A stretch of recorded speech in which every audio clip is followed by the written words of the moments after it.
greetings from the Lord. At ngayon po sa ating 7 minutes prayer and devotion, I want you to notice Numbers chapter 13 verse 30. And this was Caleb speaking.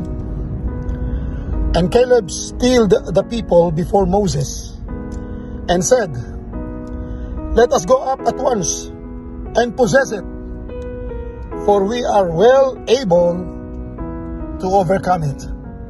Lord, thank you po sa pagkabasa ng iyong salita. Pagpalain niyo po ang mixing devotion. Speak victory. This is the title of our devotion this morning. Alam niyo po, words can spell victory or defeat. Sabi po sa Proverbs chapter 18, death and life are in the power of the tongue. Sabi sa Proverbs chapter 12, there is those that speak it like the piercings of the sword. So dito po makikita natin na truly there is power in our words.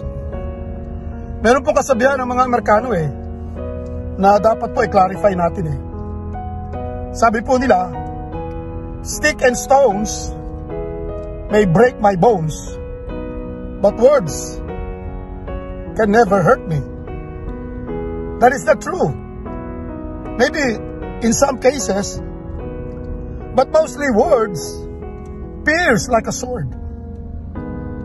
Hindi po madaling tanggapin ang ilang mga paraan ng pagsasalita ng ating kapwa. Kaya nga po sabi ni James, ang dila ay isang maliit na apoy, but it can really kindle a fire. Sabi ng Bible, we need to control our tongue. We need to control our words. Apo. And first of all, we need to control our hearts. Because out of the heart, the mouth speaketh. Kaya nga dapat po, anumang sinasabi natin, dapat po ito ay well-founded. It's not enough to say positive words, but positive words should be backed up by foundational words like the Word of God. Truly, there is power in the Word. Sabi ng centurion sa Panginoon, just say the word, and my servant will be healed. Sabi ng Panginoon sa leper, I will be thou cleansed. And he was cleansed.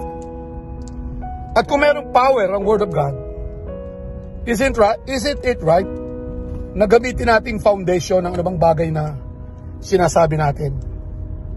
We can speak victory by speaking the Word of God. Opo.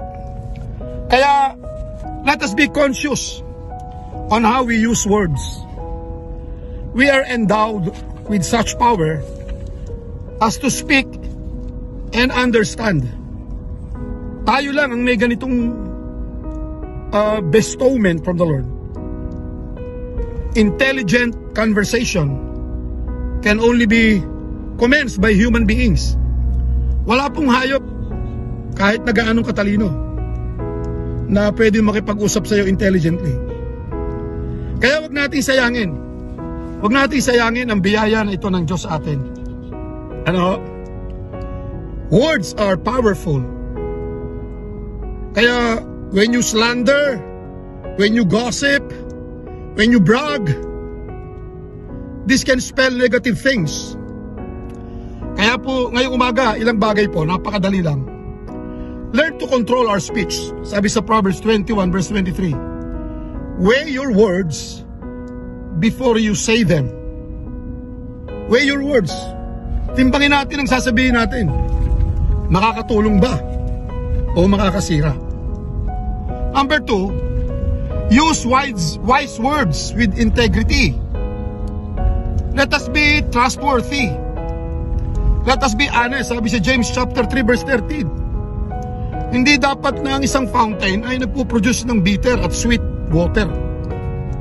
Dapat po maging consistent tayo using our words with integrity. Opo. Si Joshua, sabi niya sa James chapter 14 verse 8, if the Lord delight in us. So nandun yung positive thinking founded on the Word. If the Lord delight in us, He will give us the land and we can possess it. Kaya makikita po natin ano po, kailangan po katiwa-tiwala ang ating salita. Sapagkat minsan lang tayong masubukan, ang mga susunod nating salita, pwede na pong paghinalaan. Ano? Pero kung tayo po consistent, honest, sincere, trustworthy, ang tao po ay magtitiwala po sa atin. Number 3, speak to edify. Speak to edify, to build up. Opo. Sabi ng Bible, earnest counsel sa Proverbs chapter 13, Proverbs chapter 27. Opo. Sabi ng Bible sa Romans chapter 8, if God be for us, who can be against us? That is words that can edify. That is words that can spell victory. Sabi sa 1 Corinthians chapter 15, opo, but thanks be to God who giveth us the victory. Kaya sabi ni Pablo, therefore, my beloved brethren, be ye steadfast. Why? Because God can give us victory. And then number 4, speak to rebuke wisely. Yes, we are commanded to rebuke, but be wise. Opo. Be prudent. Huwag tayong gumamit ng mga negative words just to rebuke. Rebuke wisely. Opo. Rebuke with honorable motive, with careful thought. Opo. Vague accusations are not helpful. Hindi po makakatulong yun eh. So, again, beware to speak of defeat as the 10 spies did in Numbers chapter 13 and 14. Avoid pointless and empty words, unguarded, self-indulgent. Be Christ-like. The Lord spake with authority. No man spake like Him. And if you are Christ-like, you can speak the way He does. Speak victory. Maraming salamat po.